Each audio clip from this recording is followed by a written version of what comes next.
অন্যতম সেরা একজন বিজ্ঞানী স্যার আইজ্যাক নিউটনের সংক্ষিপ্ত আত্মজীবনী।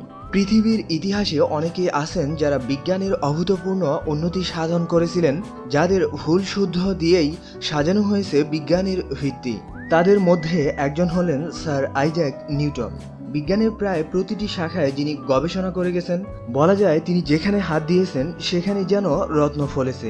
অঙ্কশাস্ত্র, জ্যোতির্বিদ্যা এবং পদার্থবিদ্যা তার গবেষণাকে কেন্দ্র করে এককালে সারা বিশ্বে সৃষ্টি হয়েছিল বিরাট আলোড়ন। প্রকৃতপক্ষে তিনি তিনটি শাস্ত্রের ভিত্তি স্থাপন করে গেছেন, যেগুলো গতিসূত্র নামে পরিচিত। বিজ্ঞানী নিউটন জন্মগ্রহণ করেন 1642 সালে ইংল্যান্ডের লিঙ্কনশায়ারের গ্রান্থামের নিকটবর্তী একটি গ্রামে। তার পিতার নামও ছিল আইজ্যাক নিউটন। নিউটনের জন্মের কয়েক মাস আগেই পিতার মৃত্যু হয়। তার মা হ্যানা নিউটন স্বামীর স্মৃতি হিসেবে পুত্রের নাম রেখেছিলেন আইজ্যাক নিউটন। নিউটনের যখন 2 বছর বয়স, তখন তার মা নিকটস্থ গির্জার পাদ্রী বার্নাবাস স্মিথকে বিয়ে করেন।